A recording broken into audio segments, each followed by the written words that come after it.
So, why in the seven pillars ay included ang state of the death or immortality of the soul? No. So, anong klaseng deception ang nagbabanta sa huling panahon? Anong klaseng pagsubok, anong klase ng level ng deception sa huling mga araw ang kaharapin ng remnant? Hindi ko alam kung itong maraming, kanino itong EB155A? Wala tong password? EB1. Yan yung display, oh. EB1. Ito yung kanya. Pinya. Mode, pin, PPC. Yan ang gayahin ka. Wala. Wala naman yata password. Yan password. Yan yung plus display name. Okay. EB12274. This na umpisahan ni Brother Jeffrey, actually sabi ko kanina, the state of the death is, pwede mong matakal yung buong series from ano ang kalagayan ng tao pag namatay. Walang confirmation. No. Anong kalagayan ng tao kapag namatay at saan tayo tutungo at bakit ginagagamit ng kaaway ng Satanas ang mga doktrina ukol dito upang malinlang niya o marami siyang mahakay sa huling mga panahon. So, pati yung konsepto ng pagbibigay ng buhay natin no ay binigyan niya ng deception. So, and we will tackle also the different, may activity tayo mamaya at pag-aaralan natin ano yung mga iba-ibang klase ng resurrection or bakit minsan may narinig tayong special resurrection, may second resurrection, may first resurrection. Actually, naintindihan natin siya, alam ko naintindihan natin siya, ang hirap lang ay how to deal if someone or somebody ask us, especially yung mga Catholic o yung mga Protestant na naniniwala pa na ang kaluluwa, ang term na kaluluwa ay hiwalay sa physical na katawan. Okay. So, ibig sabihin, may tinatawag tayong multo. At yun ay applicable sa lingwahe dito sa ibabaw ng lupa. Although, pag sinabi kasi nating physical body, ang mga anghel ba walang physical body? Wala. Wala bang physical body ang mga anghel? Walang physical form ang Diyos. So meaning, we are physical being manifest in flesh. Manifested in flesh. Meaning, we are spiritual being manifested in flesh. So kasama natin sa buhay na magkaroon tayo ng technical problem or hindi naagapan at mawalan. I hope ay hindi tayo ma-demoralize sa pagsubok no na ito. And since binawak sa atin sa araw na ito ay state of the death at sa resurrection. Mga kapatid, sino dito ang hindi nyo pa maisip na pwede kayong mamamatay mamaya? Sino ang nagalusan nung nakaraan? Sino ang nahulog o gumulong nung nakaraan? Sino ang nasugatan nung nakaraan? So, parang everyday ay nagpapatuloy tayo sa buhay pero hindi natin maisip na anytime pwede tayong mamatay. No? So why we are addressing this okay, may mga issue tayong masasagasa later on. Bakit kailangan parehas ang position nating iglesia pagdating sa understanding ng immortality of the soul, state of the dead, and any related topic na nagpapatungkol dito. Okay. So ito yung pinaka-activity at unang ambag natin dito para gusto ko may participation po ang lahat. Sino dito ang may cellphone na may gumagana? Ibig sabihin, na-charge. May cellphone kayo pero lobat. Sino dito ang may cellphone pero may Bible? Ayun. Cellphone na may spirit of prophecy. Okay. Ngayon, dadako tayo dahil hindi gumagana yung presentation natin ngayon. Dadako tayo sa code. Okay. Sasabihin ko lang at kayo ang maghahanap. Okay. saang talata makikita ang sinabi ni Jesus at may lumapit sa kanya at nagsabi, kami nangaral ng buong kapangyarihan ng iyong pangalan. Kami nagpagaling ng mga tao sa iyong pangalan at kami nagpalabas ng demonyo sa iyong pangalan. Ngunit sinabi ni Kristo, hindi ko kayo nakikilala. Matthew 7. Okay. So, doon pa lamang. Nung sinabi ni, saan mababasa? Okay, dyan siguro to. Na sinabi niya na sa mga huling araw ay darating ang maraming Kristo. At ang araw na yon ay dumating na nga. At ito na nga. Okay, ibig sabihin, darating na maraming Kristo sa huling araw. Kaya nga, nag-iimbento na sila nung tinatawag na, are you familiar sa tinatawag na hologram? Okay. Sa huling araw, ewan ko kung anong position ng samahan natin sa paggamit ng ilustrasyon sa larawan ni Kristo. Wala pa. Or, di ko alam kung paano ito. Ako, wala pa. Actually, ayoko mag-extreme sa mga bagay. At least, wala pa naman akong position. Pero in wisdom ng discernment, siguro sabi ko, minabuti na when we are not always encouraged ang paggamit ng ilustrasyon ng larawan ng Jesu Kristo. No? Okay. May position tayo. Ma-position tayo.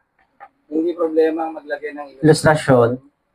Wag lang siyang sasabihin na ito mismo ang itsura ni Jesus. Okay. So, may sinabi si Mrs. White niyan, no? Kasi in-approve niya yung ibang illustration like sa shepherd, no? Pag binasa mo yung kumukontra sa mga pictures ni Jesus, ang normally na ginagamit nila, yung mga screen na Yung sa ginagamit ng Catholic. na sinasabi nila na at parang under any circumstance hindi mo pwedeng illustrate si Jesus. Okay. Pero kapag tinignan mo yung context noon, ang binawarningan ni Jesus doon, ay ni Mrs. Sister White White doon ay yung cheap illustrations. Okay. So, even the cheap illustration, no, need natin din ma-define kasi cheap. Yung cheap illustration ay ginagawang parang Katawa-tawa. pangit. Parang Superman, mga ganun. Not necessary, hindi pinag-isipan yung, kumbaga yung parang i-drawing lang ng basta. Parang Hindi stickman. nakaka-represent properly. Okay. Pero pwede natin basahin kung gusto nyo. Okay, pwede natin. So, ito nga yung gagawin natin ngayon, no? Since, nakulangan ako ng baterya, nakulangan ako ng internet, but we have a bit guide ng ating pag-aaralan ngayon. So, we will address questions and any spiritualistic deception na makaka-connected sa doctrine na ito. Kasi sa uling araw, alam ko naman na bawat isa ay ayaw nating ma-deceive. Kasi pinaka-deception ay darating si Kristo pero hindi alam ng karamihan sa atin papaano. Pagdating ng economism, ano ang sinusulong nila? Darating ang pagkakaisa at darating si Kristo. No? So, alam niyo yung hologram, no? Ibig sabihin, kaya nilang gumawa ng image, gamit ang liwanag o teknolohiya na may Kristo na lumilipad at pababa. And yung, kung naalala niyo yung presentation ni Kuya Giselle, ay may connected ito sa psychology. Sino yung mga madaling madisip pagdating ng araw? Tanggalin, tapos, ay. So, yan na lang yung naging kong title po na ano kasi marami naman tayong definition marami tayong ng resurrection. At least ma-emphasize natin yun, no? So, alam naman natin to na from the fall hanggang sa, tawag nito, sa huling pitong salat hanggang sa gathering ng 144,000, ang pinakalundo ay sino ang makakasurvive sa deception ni Satan. Lahat, yung double portion ng pandaraya ni Satan at yung double portion ng Espiritu ni Kristo, maglalaban. Kaya ang labanan ay hindi gaya sa Desire of Ages, lugi si Satanas, ay sa Dark Ages, lugi si Satanas kasi ang labanan doon, black and white. Tama ako, mali ka, patayan. Ngayon, tama ka, tama rin si Satan. Ibig sabihin, deception. No, hindi persecution na actually we are persecuted sa lack of knowledge or lack of wisdom. Yun yung labanan niya yun. Kaya, nabasa niyo yung nasa baba? Yes. Kaninong statement ito? Ayun ba yan eh? Jose Rizal. Sabi niya ang tao hindi marunong lumingon sa pinanggalingan at ID makakabalik sa paruroonan. I-correct niyo nga kung mali yung pagka-type. ID makakapunta or makakabalik sa ibig sabihin, sa tema pa lang natin na to restore, revive, and rebuild. Ibig sabihin, may gusto tayong isauli na nawala. Yung sense of purpose natin, gusto nating ibalik. Ibig sabihin, may lugar tayong uuwian. Amen. Minsan lang tahanan ay hindi yung literal na building. Kasi minsan pag uwi ko sa amin, pag nakakaroon ng development, parang namimiss mo yung dati, di ba? Bakit binabalik sa atin ang Bible? Kasi nakasulat doon ang nakaraan. At ang nakaraan talaga ang gusto nating balikan. So makaka-relate mismo yung mga kabataan ngayon na bakit ang saya-saya noon. Wala namang cellphone, wala na yung mga ganitong improvement, pero bakit ang saya-saya noon? So ano naman kinalaman nito sa topic natin? Sa state of the dead. Bakit kailangan nating mamatay? At bakit kailangan nating ma-experience ang mga bagay? Sabi, here's the term, kailangang mamatay. So, sa term na mamatay, ang dami na ng definition yan sa Bible or kinokontext niyan sa Bible. So, actually, mostly dito ay tinapik na ni Brother Wong, no? So, summary na lang to, review. At least nakakonect pa rin tayo. So, okay, tayo Seventh-day Adventist ay believe that the soul is the combination of body and breath, not an independent conscious entity. Therefore, when a person dies, the soul does not live on in heaven or hell. So, at least kung may checklist tayo, no? So, is their position about the state of the death? Seventh-day Adventists teach that death is an unconscious state, often called soul sleep. When the deceased rests in the grave, knowing nothing until the resurrection at Jesus' second coming, they believe humans are a holistic unit of body and breath, not an immortal soul, meaning the dead do not go immediately to heaven or hell. Kayong doktrina ba, pag namatay ka na sa impyerno ka na? Nasusunog? Lugi. Ako, gusto ko, huli ako mamatay kung di man ako maligtas. Yung iba, nasusunog hanggang ngayon. Di ba? So, sino nag-imbento ng mga ganong doktrina? No? Key components no, ng SDA position on the state of the death includes also unconscious sleep. So, paano dinidescribe para maintindihan natin ang kalagayan ng taong namatay? So, when we say unconscious, okay, opposite ng conscious, siyempre, based on scriptures like Ecclesiastes 9:5, the dead know not anything. And Jesus' description of Lazarus as sleeping, Adventists believe there is no consciousness though or interaction with the living after death. Sa tingin nyo, pwede po tayong mamatay anytime ngayon? Pwede tayong mamatay anytime ngayon, lalo pag pagod na pagod tayo. Kasi dinescribe na ang kamatayan ay buhay po ba tayo o patay? Buhay tayo. O, klaro natin yung mga expression na ginagamit. Kaya para hindi natin mapaghalo. Kaya minsan may mga picture na gusto nilang maging catch yung presentation nila. So sabi nila paggabi na, sige, at tayo mamamatay mamaya. Di nagtinginan yung mga tao. Tinutukoy niya pala ay matutulog. Ibig sabihin, yung state na hindi mo alam ang nangyayari sa paligid mo. Tulog. Consciousness. Kaya nga, even sa spiritual na mga bagay, pag wala kang alam sa propesya, pag unawa, ang iglesia ay natutulog. At equivalent siya ng kamatayan. Lead sa kamatayan or kamatayan na. Ibig sabihin, ang isang bagay na hindi mo alam, buhay ka lang, pero yun yung pakatutungan mo. Kaya may tinatawag tayong living dead ba? Or sa movies, zombie, sabi nila, hindi ganun yun. Yung ibig sabihin, sentensyado ka na, halimbawa, pag sinabi ng judge na ikaw ay guilty at hatulan ka ng kamatayan, patay ka na nun. Humingi ka lang at nag-aantay sa kulungan. Pero by spirit, patay ka na nun. So, ibig sabihin, yung destiny mo, kamatayan na. Yung destiny natin, patungong kamatayan. No? So, All the while my breath, okay, review natin. All the while my breath is in me and the Spirit of God is in my nostrils. Sa Job 27:3. Bakit tayo nabubuhay? Anong baterya natin? Hininga ng buhay. Sa science, paano ito explain?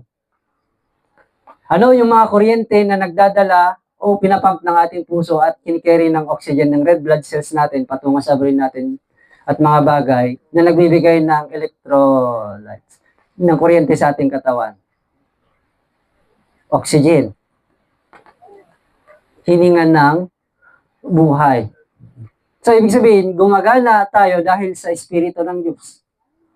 Pero dahil tayo may persona, we are living, intellectual, spiritual, ibig sabihin spiritual, nag-iisip, emotional being, social being, we are a living soul.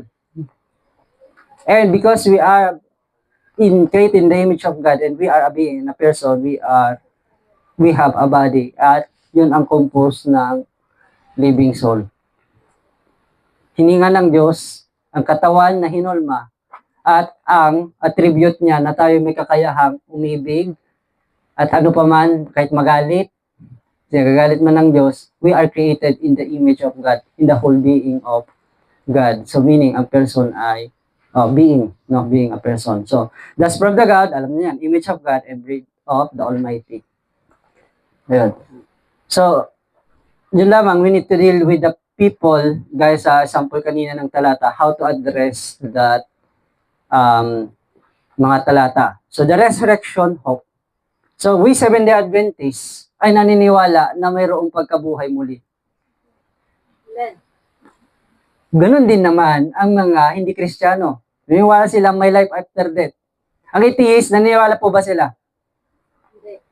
Pag namatay ka, wala na, magiging pataba ka na lang sa lupa. At life must go on. So, you need to live most isagad ang mabuhay. Na maging masaya dito sa lupa habang may buhay pa. Kahit pagiging makasarili na. Di ba? Buhay ko to eh. Hindi naman, wala namang life after death. So, wala silang hawakang pag-asa. Kaya, ang tendency nun, maging makasarili ka na lang habang nabubuhay ka. I-enjoy mo na lahat. Di ba? So, napakahalaga na ang doktrinang ito ay malinawan tayo, even our character building ay naapektuhan nito. Na kung di ka naniwala na may resurrection or life after death, wala tayong sense of purpose. Bakit tayo gumagawa ng mabuti? Bakit yung definition ni Christ ng manatiling mabuhay ay to give. Hindi puro receive, but to give. No, it's a pattern in the character of God that the Father give life to Jesus Christ and Jesus Christ give also na hindi pinagkait without measure sa atin.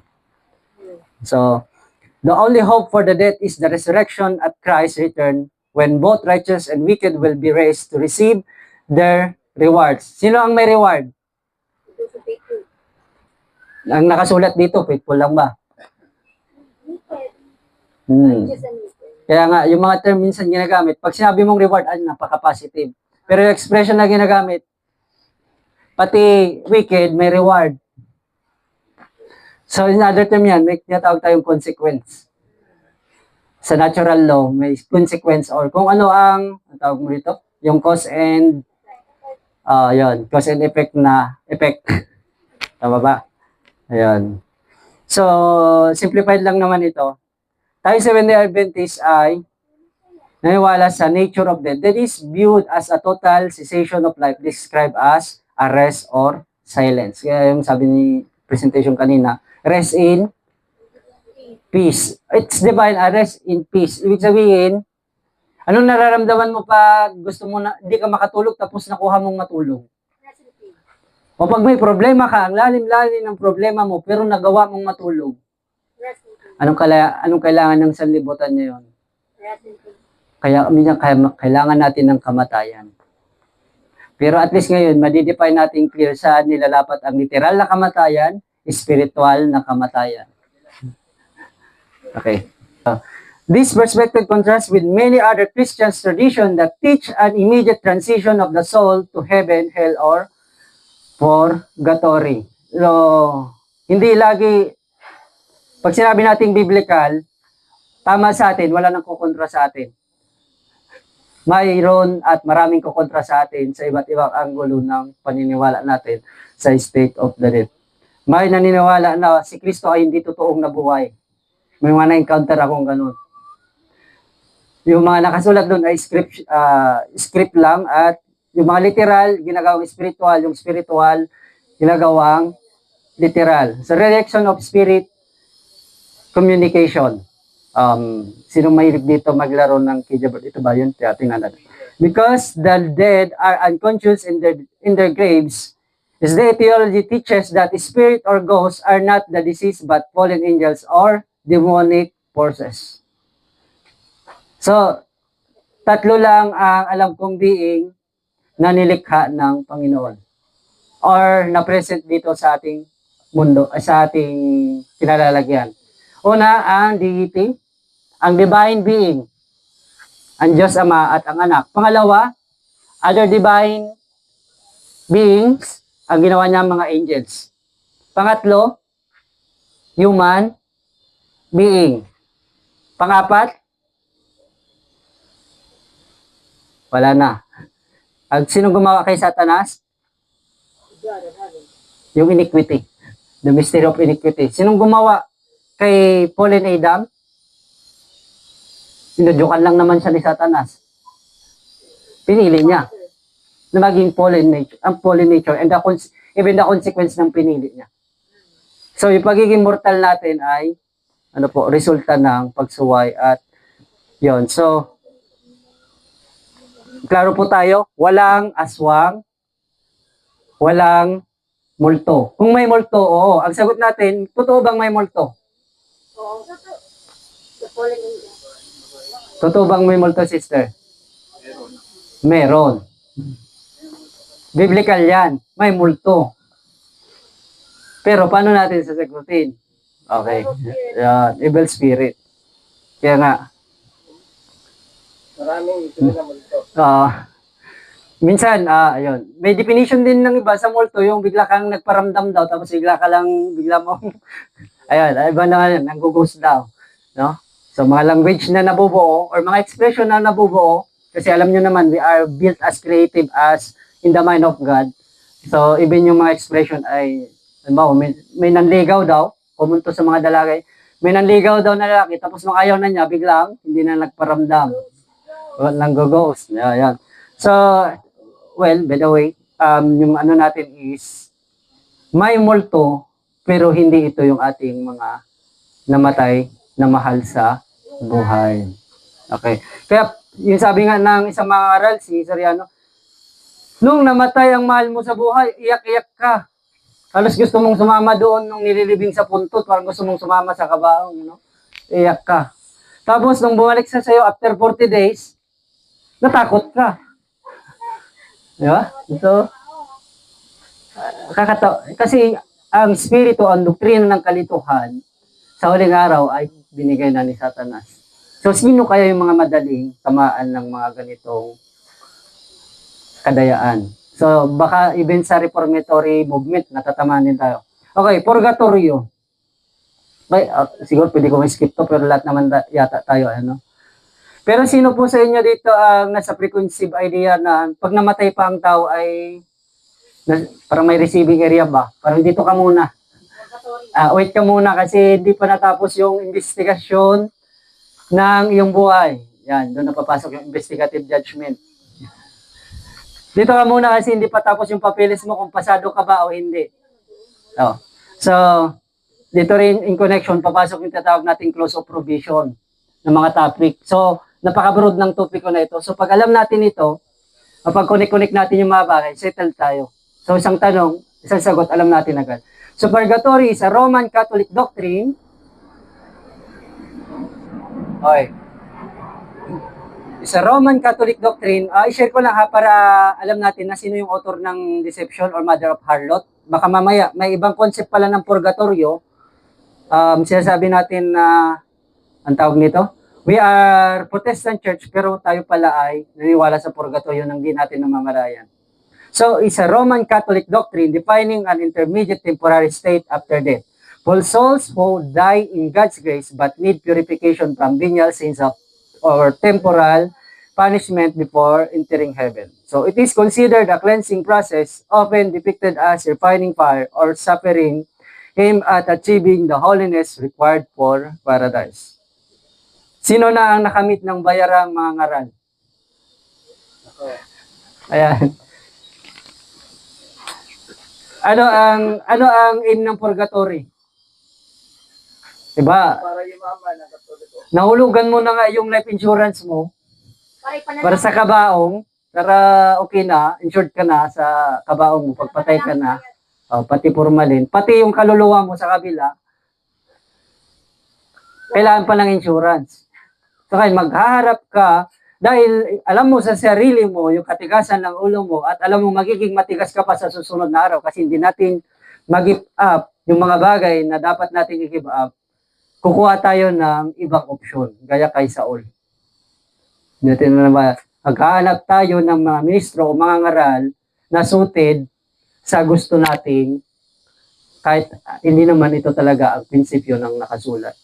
So ang purgatorio po ay walang pinagkaiba sa mga tao na nagbabribe ng mga minister para ipag-pray sila na maligtas sila at hindi naman nagbabago. Ayaw mag-step ng pagbabago. Well, that is purgatory. No? Kasi ano pong ang prinsipyo natin? Tayo ay nasa investigative judgment. Ano yung klase ng mga clause of provision? Habang buhay ka, bukas pa ang provision. Pag namatay ka na, clause of provision na. Patay ka na. Kaya ko lang kung anong position natin sa may tatawag tayong unang hatulan ng bayan ng Diyos at universal clause of provision. Kaya yung mga napapanood nyo sa anime o yung mga Greek mythology, na sobrang ang mga tao namimiss nila yung mahal nila sa buhay, ay umaasa sila, pumupunta sila sa mga Diyos-Diyosan na sinasabi na Diyos ng pintuan ng kamatayan at buhay. Alam mo sino yung mga nagsusubscribe ng mga ganun? Yung mga taong hindi kilala ang Diyos at sa sobrang depression at lungkot sa buhay ay nagiging desperado o desperada. I hope hindi tayo umabot sa ganun. At hindi naman talaga tayo abot ng ganun as much as we are settled in this doctrine. So, bawal sanayin ng tao maging malungkot, depressed. Kasi makakagawa tayo ng kasalanan yan. Even yung di ba? So, according to the pioneers of the Seventh-day Adventist Church, death is an unconscious state often described as soul sleep, where the deceased rests in the grave with no awareness of time, activity, or consciousness until the resurrection. They believe that humans do not have inherent immortality and therefore, upon death, a person ceases to exist as a conscious entity. So, unconscious sleep, the dead are entirely unconscious. Paulit-ulit, no? And to them, that time between death and the resurrection feels instantaneous like a moment of sleep. Kaya, alam niyo kapatid, sa kagutuhan kasi sa dami ng pasyente, yung ibang nangamatay, matanda, lagi kami nagsiservice. At napakalaking ginhawa at pag-asa ang pagbibigay sa kanila na malaman nilang ang taong mahal nila sa buhay talagang nagpahinga na. Kasi makakatipid ka ng paggagasto ng pamerienda para sa mananalangin after 40 days. Kasi wala naman talaga multo. Pero dito, hindi lang sa pioneer natin, but biblically founded po yung ating pananampalataya sa ating asosasyon. Ito'y liwanag noon pa na kailangan lang naman nating may reestablish, ma-rebuild, o ma-restore, o ma-revive sa ating buhay. Kaya kung ikaw ay natatakot pa sa multo, questionin natin ang pananampalataya po natin. Totoo man ang multo, pero anong sabi po? Saan matatagpuan ng talatang ito? Alam ba ng mga demonyo, ilan ang Diyos? Ilan ang Diyos? At sila ay nanginginig. Ngunit makaka-access ba tayo ng kapangyarihan sa kinakatakutan nilang Diyos na nag-iisa? Okay, sa Giderat, ilan ang nasa lubong ni Jesus Christ? Dalawa, no? Sa komentary. Pero sila ay actually hukbo. At anong sabi nila? Huwag mo kaming pahirapan. Ikaw na, Anak ng Diyos. so ano pagkakilala ng demonyo kay Jesus Christ? So, ibig sabihin, may kapangyarihan, pag tama ang pagkakilala mo sa Diyos, ibig yung kinakatakutan nating multo na demonyo, ay walang magawa. Pag tama ang concept mo na isa ang Diyos, nanginginig ang demonyo. Pag tama ang concept mo na si Kristo ay anak ng Diyos, nanginginig ang mga maraming demonyo. So, we ask the power in Jesus' name. Pero sa uling araw, ginagamit din yun na counterfeit deception. Kaya ang sabi doon, hindi lahat ng nagpalabas ng demonyo sa pangalan niya ay maliligtas. Kasi may nagpalabas ng pangalan ni Jesus Christ, pero ang pagkakilala nila, Diyos anak. O, ganun. Di ba? Ito namang si Satan, matalinong mandaraya. Alam niyo yung tinatawag na, ano tawag doon, collab? Or collaboration? Ano po yun yung mga magician, minsan ay nandito ka, pero may taga-abot pala ng gamit sa likod, tapos pag ganyan mo, nagkaroon na, di ba? So, minsan sa mga manggagamot po, or mga spiritualism sa huling araw, ay may collaboration po si Satan at sa human agent. Kaya doon nagkakaroon ng deception. So, no immediate heaven or hell. Ano ulit dito kanina. So, as the pioneers rejected the traditional belief that the soul, kasi traditional na lang naman, soul goes differently to heaven or hell upon death. They thought that both good and bad people rest in their graves awaiting in the resurrection. No? So, wag na kayong maniwala na may San Pedro, masasalubong kayong may hawak na tandang. Kasi ang investigasyon ng ating destiny, ng ating character, ay nakabase sa ating yung ating pupunan. Return of breath and body. Based on Genesis, they thought that death or the breath of life returns to God while the body returns to dust. Yung sabi ng yung presentation ni Brother Wong kanina, it's just a reverse ng formula. Naghulma ang Diyos ng katawan ng ayon sa kanyang imahe at binigay ang baterya ng ating katawan, ang hininga ng buhay, at naging buhay na kaluluwa. At pag namatay, babalik ang hininga at yung living soul ay babalik sa lupa. Wala pong flying soul. Ano yung mga soul na ano yan? Ibig sabihin, basta yung nakita nyo kanina sa video. So, the combination of breath, body creates, etc. Bagoon po tayo. So, why most of the people subscribe in spiritualism? Kahit tayo, hindi exempted dito. Si Saul, alam niya ba ang doktrinang ito? Yes. Klaro ba sa kanya na yung pupuntahan niya ay kalaban ng Diyos? Yes. That time, anong inaasahan nilang tagapayo na makabangon at manatili ang bansang Israel? Ano ang medium nila sa Panginoon? Ang propeta. Tapos biglang nawala. Bakit? Anong ginawa kasi ni Saul? Marami siyang ginawa ang kasalanan. Nag-alay din siya sa templo. Kasama yun sa vital na kasalanan niya. Sa bagay, ano na yun? Chain reaction na eh. Nung wala na siya mapuntahan, parang gusto niyang pangunahan ang mga bagay. Pasintabi po ha. Sa Genesis, ay mga babae ang nangunguna sa mga lalaki at nasisira yung plano. Ngayon, mismo si Saul, kahit lalaki, pinangunahan niya ang kalooban ng Diyos, nagkaroon ng at wala siyang choice. Kasi yun na yung kalagayan niya, kundi gusto niya talaga makausap si Samuel. And gumagana yung survival at carnal instinct niya, yung niya. At kung babasahin mo yung talatang yon, masasabi mo ba ang totoo yung mga sinabi ng demonyo sa Woman of Endor? Totoo. Kasi halos totoo. Basahin mo yung kasaysayan ng ginawa niyang mga mali at yung mga binato sa kanya ng demonyo na mga sinabi, totoo. Ngayon, ang problema sa huling araw, yung totoo ang dating. Pero paano mo ma-discern na mali yun? Yung pinuntahan niya mismo, kalaban ng Panginoon. Kaya dapat kilala natin kung sino ang kalaban. The man of sin. Sino magta-topic na? Dapat alam mo yung kalaban. Actually, hint na yun, alam mo yung totoo. Kung alam mo yung totoo, malalaman mo rin yung sino yung kalaban. So it's just a parehas silang na nagpo-point ng malaking bagay, no. So the second coming and resurrection, ito na.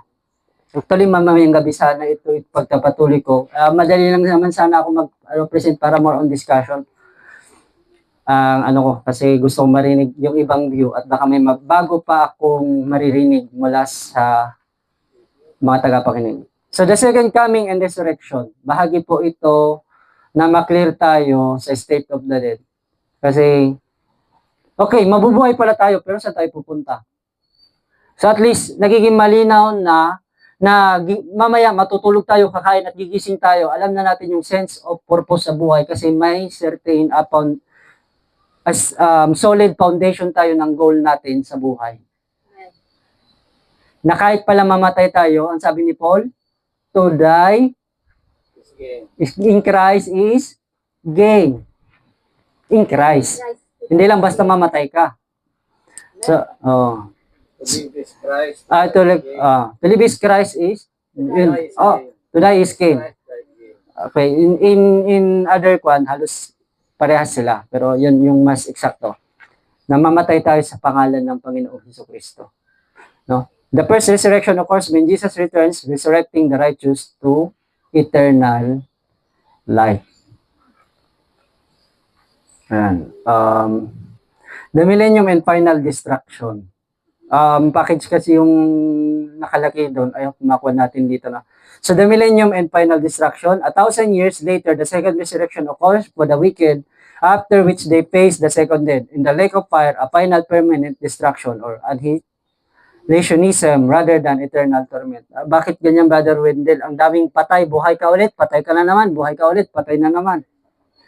So, ilang klase ng resurrection ang mababasa natin sa Bible? To resurrection. Depende yan sa gusto mong, sa context ng pinag-uusapan. Gaya nung inano na ni Brother Raymond kanina, Meron bang special resurrection? may special resurrection for the wicked and for the good. Kasi kailangan ng witness. Kasi ang hustisya sa trono ng Diyos, napaka-transparent. Even ang Diyos alam na niya, pero ipapakita niya pa rin. Kasi kailangan maintindihan nating mga nilikha. So, imagine mo, no? Bubuhayin ka lang tapos para mamatay. Para pahirapan. Ganun ba talaga? So, in the Bible, Hades is the Greek term for the temporary intermediate realm of the dead. Nabasa nyo na ito sa Matthew 16, I guess. The equivalent of Hebrew, sa Hebrew naman, sa Old Testament ay Sheol. It is the place where departed souls go, containing both a place of torment for the wicked and a place of comfort for the righteous, ultimately to be destroyed in the lake of fire. Okay. Partially, may correct ba sa pinaglalaban ng ibang sekta tungkol sa definition ng impyerno o lugar ng kamatayan? Yun yung deception. Totoong may impyerno, totoong mamamatay ang tao, totoong may kaluluwa, pero magkakaiba tayo, the way natin siya i-grasp. Kukunin. So sa Biblia, may nakalagay dito, it's a place where departed souls go, containing both a place of torment for the wicked. Ay totoo, tama ang mga Katoliko. Kasi pag namatay ka, yung kaluluwa mo hihiwalay, pag masama ka, saan pupunta? Sa impyerno. Sino pa ang kwento sa akin ng bata po ako, ang impyerno daw ay lugar ng mga demonyo. Niwala po kayo na gustong-gusto talaga ng demonyo ang impyerno? Hindi. Ayaw nila ng Diyos. Anong description ng impyerno noon? Eternal fire, ante. Sakit siguro yung mapasok ka lang ng kandila, di ba? Parang mapasok ka nga lang ng kandila, masakit na. O mabuhusan ka ng tubig, ang napnos na. Yun kayang ilang degree na fire. Tapos eternal pa. So, at least i-clear natin itong mga expressions na ginamit. Especially, most of the statement ay nakasulat sa Revelation and this is a very prophetic book. So, ma-separate natin ano ang literal sa spiritual o symbolical. Next, excuse me. Kaya aspects of Hades in the Bible, definition, Hades is rarely meant as the hell or the dam o Gehenna, but as the general place of the dead or the underworld. May nabasa naman kayong underworld. This is just expression ng, mamaya, later on makikita natin. So, para ganito yung na-imagine natin, no? Pag namatay ngayon, nandun na ba? At, so, temporary state, Hades is a temporary abode until the resurrection of the dead, after which it will be thrown into the lake of fire. Di para siyang ano? Para tuloy siyang purgatorio. So, paano natin ito papaliwanag? Ang Hades po ay temporary na tahanan. Yung ginamit na expression kasi ay abode o tahanan, di ba? Pero, actually, ano ang temporary na pinaglalagyan natin ng mga namatay natin sa buhay? Ha? Sementeryo. Tama? Hindi po kayo sumasangayon, baka hindi kayo naglibing sa sementeryo, ha? Makasuhan tayo niyan. Okay. So, ibig sabihin, yung mga namatay, alam ba nila na maganda yung bahay nila? Alam ba nila na nilagyan mo ng bakod at tiles yung bahay, yung libingan nila? Yes. So, ang expression dito ay lugar kung saan naipon ang mga wala ng buhay, walang malay. So, until ambang sa sila ay buhayin muli, after which will be thrown into the lake of fire. Buhayin muli, tapos ilagay sa tatag natin na lake of fire. So, dapat alam natin at tama yung understanding natin sa definition ng impyerno at ng kamatayan. Okay. 2 compartments. So, in Luke 16, alam natin yung parable dito, no? Parable ba yun? Okay. O, parable nga. It is described as having 2 sections, a place of torment for the wicked and a place of rest, often called Abraham's bosom or paradise for the righteous. Kasi yung kwentong yun, parang matitempt ka na sabihin na, o nga, baka may impyerno na. Kasi yung kwento doon ni Lazaro at saka between Lazaro and yung mayaman, di ba, ang sabi doon ay, nung namatay sila, si Lazaro na namatay na dinilaan ng aso, napunta sa naglalagablab na mainit na lugar. Tapos, hindi pala. Yung mayaman napunta sa apoy na naglalagablab. Tapos tawag nito, si Lazaro nasa langit. Tapos sabi nung ano ay, kung ganun, hindi na ako makakaparoon diyan. Sabihan mo ang mga kamag-anak ko na magbago na sila. So set up ba yun na in-illustrate ng Panginoon? Totoo ba na mayroong impyerno na ngayon? Or it's just an illustration, ano ang mangyayari sa kalagayan ng isang makasariling mayaman at ng taong nagtitiis sa pangalan ng Panginoon. No? Matthew 16. So, ang ibig sabihin po nung kay Abraham, kasi alam naman natin na ginamit ni Kristo ang pangalang Abraham, kasi ang bansang Hudyo ay originally, their genes ay nanggaling sa lipi. Tama ba? Lipi. Lipi ni Abraham. So, Abraham's bosom means paradise. So, expression siya ng paradise. Okay. Usage example, gates of Hades. Jesus states in Matthew 16 that the gates of Hades shall not prevail against the church. Referring to the what? Ang Hades pala ay kapangyarihan ng kamatayan. Or ibig sabihin, kamatayan. Kaya nga, lesson book itong sanlibutan, na kapag nagkasala o gumawa ka ng pagkakamali, maaksidente ka, magkakasakit ka, yung ignorance mo sa law o salita ng Diyos, may mangyayari sa'yo masama, and even yung tinatawag nating death. At ngayon, may liliwanag sa buong universo, ito pala ang kalagayan ng lahat ng nilikha, even angels, kapag pinutol nila ang kanilang connection o nagrebelde sila sa Diyos na nagbigay sa kanila ng buhay. Ano kinalaman nito sa state of the dead na may multo-multo?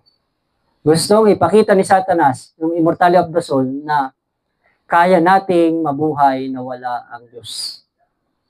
We can survive without the aid of God. And rich man Lazarus, shows the rich man in torments in Hades observing Lazarus at peace. Okay, Jesus' resurrection, in Acts 2, verse 27, 31, Psalm 16, parehas sila, is stating that Jesus' soul was not left in Hades or sa kamatayan, nor did his flesh see corruption. Nalalim kasi itong kay Jesus Christ. Kasi kung may background po tayo ng sanctuary doctrine, hindi ko siya na-include, no? Halin tulad ito ng anong pagkain ba yung walang lebadura?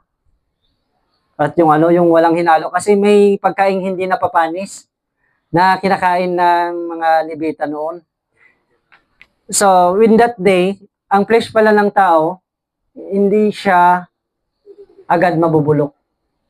Si Christ, na-resurrect siya na hindi po naka-experience yung body niya ng pagkabulok. Even that day. Kaya nga, maganda na in-encourage ko po kayo na wala yatang nadagdag dito. Siguro sa ibang ano na, yung sa sanctuary doctrine. Maintindihan natin yung the cross in its shadow, no? Maintindihan natin na bakit si Kristo ay nag-resurrect agad. Actually, yung body niya, hindi nakaranas yun ng decay. Ayan. Pero sa atin, kahit naging dry bones na hanggang naging lupa na, pagdating ng resurrection, ma-resurrect pa rin. So, synonyms, the primary Old Testament synonym is Sheol. Other related concepts in the Bible include the pit, the grave, or underworld. Kanina, ang Hades ay dinescribe na lugar o impyerno, no, sa ibang mga expression, which is tama naman.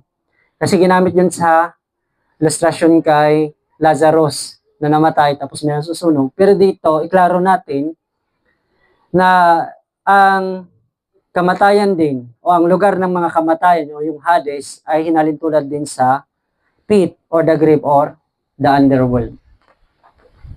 Hindi ko kasi mahanap yung bottomless pit sa pioneer natin. Pwede hanapin nyo na lang. Hades signifies the state of death or the disembodied existence. In some context, particularly in the book of Revelation 1:18, 6 verse 8, and 20:13, Hades is associated with death, representing the power of place of the grave. So, parang lang siyang study ng Holy Spirit ba? Magkakaibang expression ang ginamit, pero isa lang din yung ibig sabihin. Pag place of the grave, parang, alam niyo yung idiomatic expression? Pag ang lalaki mag-express ng pag-ibig niya sa lalaki, pag sinabi niya ay sa tahanan ng kaligayahan, pero ang ibig niya palang sabihin ay sa tabi ng kanyang pinakamamahal, di ba? So, ganito rin siya. Pag sinabi mong place of the grave, lugar ng libingan, ang sabihin, anong naroon? Kamatayan. So, ibig sabihin, ang Sheol, ang Hades, Greek man yan, or ang ibig sabihin ay, pagpatay ka na, ito na nga para madali, pagpatay ka na, patay ka. At pagpatay ka, ang kalagayan mo, wala kang nalalaman o alam. Walang multo. Wala kang malay. Kahit mamaya, kahit ngayon, halimbawa, tanungin ko yung naidlip, wala siyang kamalayan sa sinasabi ko. Kasi, dinescribe nga na ang death ay equivalent siya ng pagtulong. Nabibingi ka. Minsan, yung pagod na pagod ka, parang gusto mong matulog, ang sarap ng tulog mo, wala ka nang marinig. Wala ka ring makita, maliban kung marunong kang matulog na nakadilat ang mata. Pero hindi ko siguro no? So, yun. Actually, napaka-plain nitong natin, no? So, sa Hades Greek, even Samuel Bacchiucci, ito ay dating pari ng Katoliko, no? Na-convert sa SDA yata o pumasok, pero pinaginalaan man nila na Jesuit. Pero either way, at least may bagay siya na sinabi dito, no? Admits that the word Hades means punishment and not the grave. In Luke 16. So, anong expression din yung ginamit kanina? Naalala nyo? Ang wicked at ang maliligtas ay mayroong reward. Dito ang ginamit, negative form. Punishment.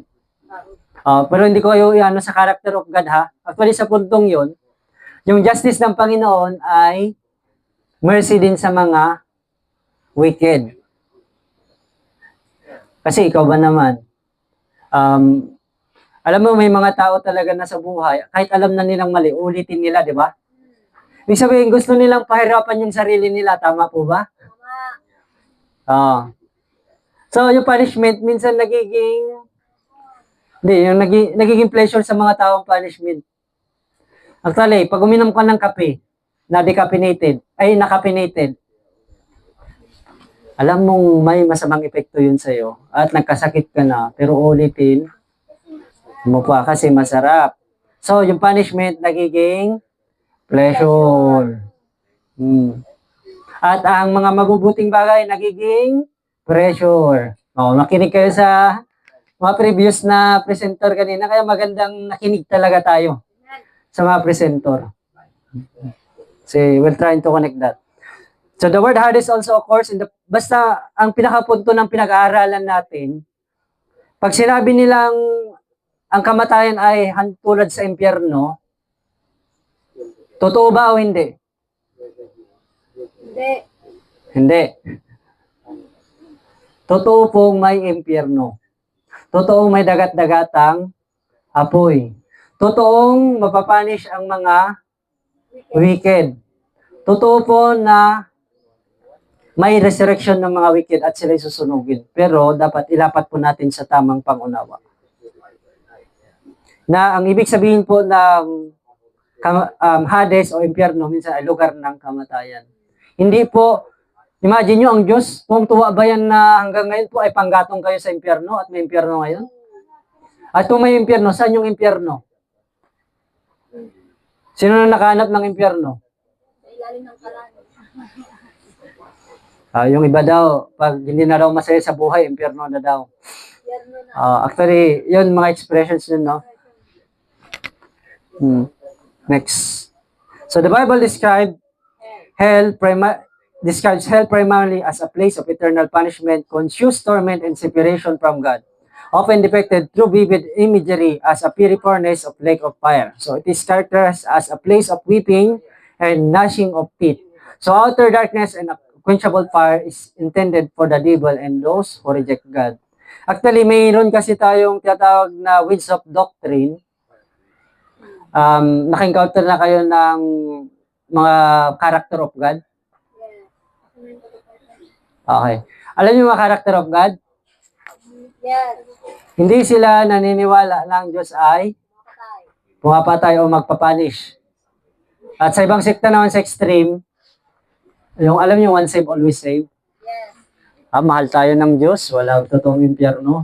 Pero at least ma-clear natin, no, na bakit nandito tayo at gusto nating i-purify ang doktrina na pinanghawakan ng ating samahan. Ibig sabihin, we are restoring ano ang position natin sa kalagayan ng kamatayan kasi si Satanas gagamitin niya ito upang madaya tayo.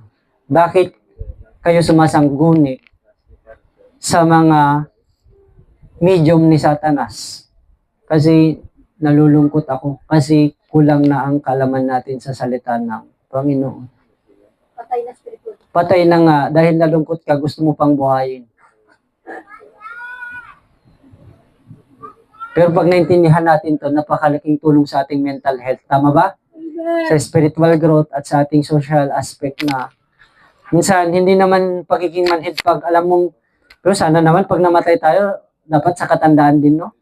Yes. Hindi kasi, iba yung, yung pinsan ko kasi namatay, siya, 15 years old. Premature death. Sa bahay nakasulat naman sa hula na pagdating sa huling araw, ay magkakaroon ng premature death. Marami.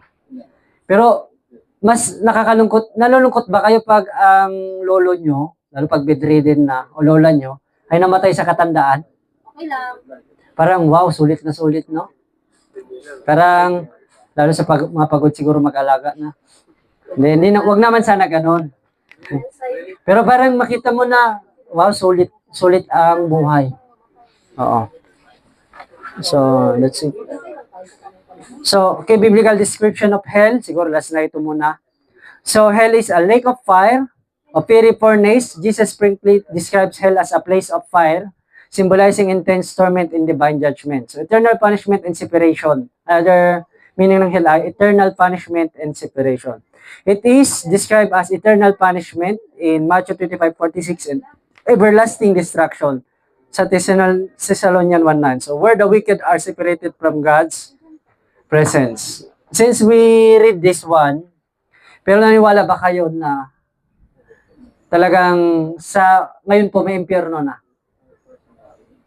Wala po. Wala pa?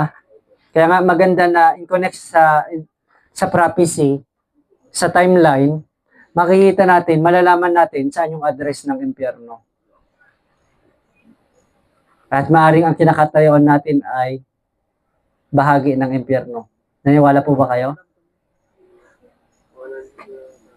Yung kinakatayuan natin ay magiging bahagi ng impyerno. Ha? Yung sa literal fire, ha? Wag, yung sa spiritual naman, alam ko, pag hindi kayo masaya sa buhay, impyerno ang definition. No? Ibig sabihin, tama naman, lugar na kung saan hindi masaya, malungkot, desolated. So, yun yung definition po ng impyerno. At ng hell naman ay lugar talaga ng kamatayan. So, pinagkaiba po ng Hades o Sheol o lugar ng kamatayan na tinutukoy po ay pagpatay ka na, doon nakalagay ang tao. Actually, pwede naman ito maging Hades. Kung ikaw ay namatay sa isang lugar at wala nang nakarecover sa bangkay mo, kaya sabi sa Revelation, di ba, pagdating ni Kristo, yung mga namatay sa dagat, iluluwa. Yung mga namatay, kung saan ka man dako namatay, o kahit yung mga ashes mo ay papadala sa outer space, mga mayayaman, pagdating ni Kristo, lahat ay magsasaksi. At sa kanilang nagawang we will judge. So, hell means mariresurrect po tayo at magsasaksi pero hindi na tayo ligtas. Patay na tayo nun, sentensyado kung hindi tayo naligtas. Ang meaning naman ng Sheol o Hades ay kung saan ang kalagayan ng tao na siya ay patay na o hindi na humihinga o wala nang, yun, basta, wala nang conscious. So, at least maklear po tayo sa simple na yon. So, ibig sabihin, wala nang maglalaro dito ng Ouija board pag November 1. Sino naglalaro dito ng Spirit of the Coin, Spirit of the Glass, ng Ouija board? Kala nyo, laro-laro yun. Naglaro kami ng mga bata. May mga bata talagang sinapian. Especially yung mga tao may galit, may sama ng loob sa kapwa-tao. Sila yung madali talagang, yung walang pagpapatawad sa puso, wala yung Espiritu ni Kristo sa puso nila. Sila talaga yung madaling, kahit sila, madaling sapian ng demonyo. Kasi Espiritu ni Satanas ang namamayani. Pagkamuhi, pride, paghihiganti. Kaya kung ayaw nyo po, kung gusto nyo po maprotektahan ang mga kabataan, ang mga tao sa kanilang ayusin po natin ang ating isipan. And be ye transformed by the renewing of your mind. Be not conformed to this world. At sabi doon, let this mind be nyo, ang isipan ni Kristo. Ano ang nasa isipan ni Kristo? Ang Espiritu ni Kristo, ang hinihinga ni Kristo, pagpapatawad, pag-ibig, charity, sa 1 Corinthians 13. So lahat ng yun ay naglilid sa buhay at naglalayo sa atin sa kapangyarihan ng Hades o ng Sheol o ng kamatayan. At yung consequence o reward nito ay hell. So hell is the reward, punishment.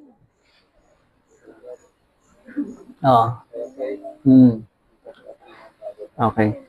So, weeping and gnashing of teeth. Okay, naulit yata. So, another meaning po ay weeping and gnashing of teeth. This phrase appears multiple times to represent the intense pain, regret, and agony of those in hell.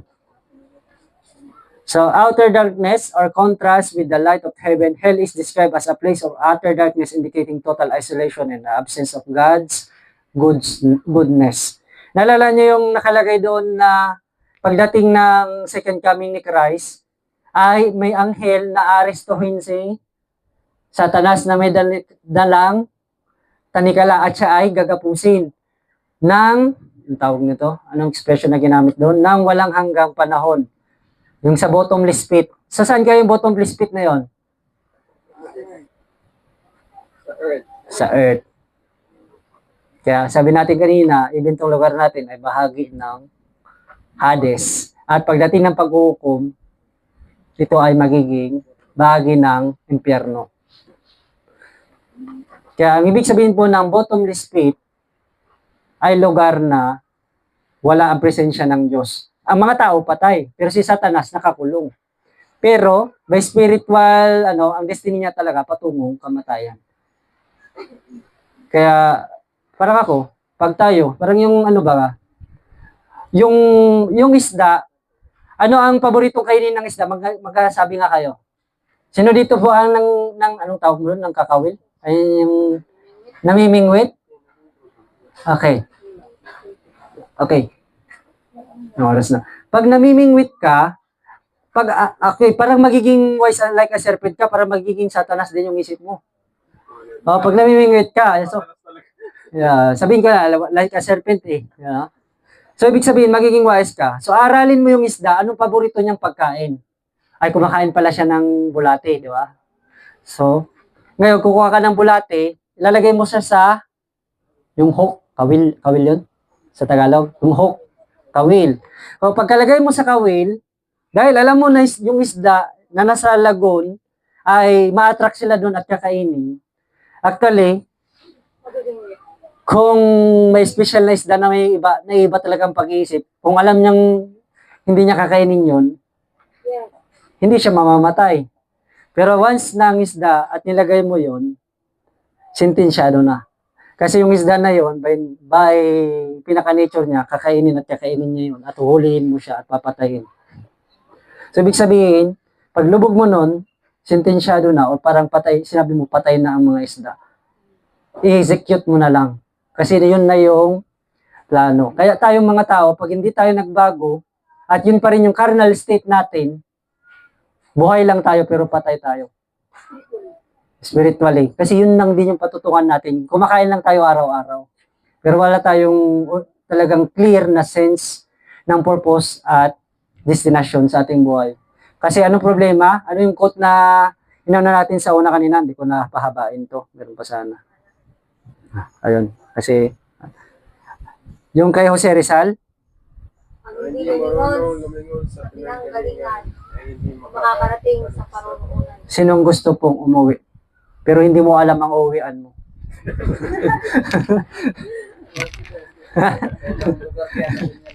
Saan kaya ang langit? Pero sa tingin nyo, pwede ma-experience natin ang langit dito sa lupa?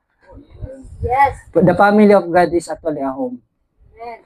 Pag lahat tayo nagkasundo na ito talaga ang katotohanan, ito yung wala nang inggitan, wala nang competition, wala na lahat. Actually, mayroon na, yung isip mo talaga tagalangit ka na, yung nagmamanifest dito, even yung community natin as mga believer, para siya nagiging langit. Oo. Nandun ako siya. Dapat gawing Langit, a little heaven down here, no? Yung sabi sa kanta na, the time to be happy is now, and the place to be happy is here, and the way to be happy is to make others happy and to make a little heaven. So, ang kasiyahan pala ay nasa puso natin. Ang langit pala ay nasa puso natin. Amen. Yung si Kristo ay nasa atin. Si Kristo ba ay nagalit sa mga nag-alipusta sa Kanya? Hanggang kamatayan, ang sabi niya, forgive them. Ngayon, pag imagine mo, yung mga kasama mo, wala kang pangamba kasi anytime kaya nila mag-forgive. Diba parang, hindi ka naman mga-abuso siguro, dapat ma-impress ka ng espiritu. Pero parang ang sarap, di ba? Na matulog ka sa isang lugar na hindi ka anuhin kundi alagaan ka pa. So, ito ang langit, ito ang impyerno. Tayo ay nasa Hades. Pag sinabing neutral lang Hades, ibig sabihin hindi yon purgatorio. Ibig sabihin, natutulog ka pa lang, pero ikaw ay nausgana. Ibig sabihin, nauna kang pinanganak, namatay ka, diyan ka muna. Hanggang sa mag-gather ang 144,000, mag-resurrect lahat. Ang tawag mo sa state na ng panahon yun na inaantay natin ang pagbabalik ng Panginoon ay yung mga namatay na nasa Hades, o Sheol. Pero yung judgment ay either langit or impyerno. So wala pa pong impyerno ngayon. Pero, gaya ng sinabi ko, mayroong kunting patikim ng impyerno. Ewan ko kung patikim pa yun sa atin. Kung may patikim dito sa lupa ng langit, kasi kung napagkaisahan natin na maging masaya sa bawat isa at mapagpatawan, may patikim din dito ng impyerno. Ano po ang definition ng impyerno? Kawalan ng presensya ng Diyos. Ang sabi doon, whether there are 2 or 3 na nag-gather sa pangalan ni Kristo, siya yung pinakausapan natin, siya ay nasa kalagitnaan natin at gumagawa tayo ng langit at kagalakan. Pero, kung wala si Kristo, ano yung kinakanta nila noon na when Jesus in the family, ho. O, may kinanta sila. Ewan ko kung original na ano yun. Kasama sa lyrics na dinagdag nila. When Satan in the family, trouble, trouble home. So where the spirit of Satan is, nandun ang spirit ng separation, ng evil thinking, ng lahat pa. Pero kung pag nandito ang spirito ni Kristo, basahin nyo yung 1 Corinthians 12, nagiging tunay ang ating motibo ng pag-ibig kahit at natututo tayong mag-adjust sa mga taong mahal natin sa buhay. Kahit di pa nila maabot ang mga bagay na maabot natin. So, not a place of Satan's dominion ang hell. Ang hell po ba ay blessing? No. Ha? Actually, yes and no. Actually, the judgment of God, hindi ko inanak, although yun yung partially sa akin na correct na statement siguro i-adapt ko sa mga character of God, but not totally to the point, no? Actually, ang hustisya ng Diyos, ang mercy ng Diyos ay kaligtasan. Sa mga wicked, even the justice ng Panginoon, ayaw na niyang magtagal ang paghihirap. Naalala niyo yung baha? Gusto niyo pa ba ang mga tao pinapahirapan nila ang sarili nila sa paggawa ng kasalanan? Gusto niyo po ba bilang mga magulang na ang anak niyo ay adik habang buhay? So even ang death ay kapahingahan sa mga bagay na inaadikan natin. The justice of the Lord is also a mercy for the wicked. Kasi ang taong ma-pride, hindi yan magbabago hanggang kamatayan. Hindi pwedeng forever mag-exist ang evil. Ilang taon ng palugit natin, binigay mula sa pagkahulog natin sa kasalanan, 6,000 years. May isang linggo lang sa langit. At ganun kabuti ang Panginoon kasi imagine mo kung totoo ang sinasabi ng mga ateista na million years na ang mundo na gumagawa ng kasalanan. Kaya at least ngayon, i-review natin. Alam niyo na po ang pinagkaiba ng Sheol o Hades o lugar ng kamatayan o pagkatulog lang. Ibig sabihin, state of the dead means yung kalagayan mo, yung kalagayan ng tao na walang alam at siya'y patay. Yun ang state of the dead. Amen. Amen. Okay? At walang multo. Oh, yun. Yun na. Ito na. Amen. So, to conclude ko na. Okay.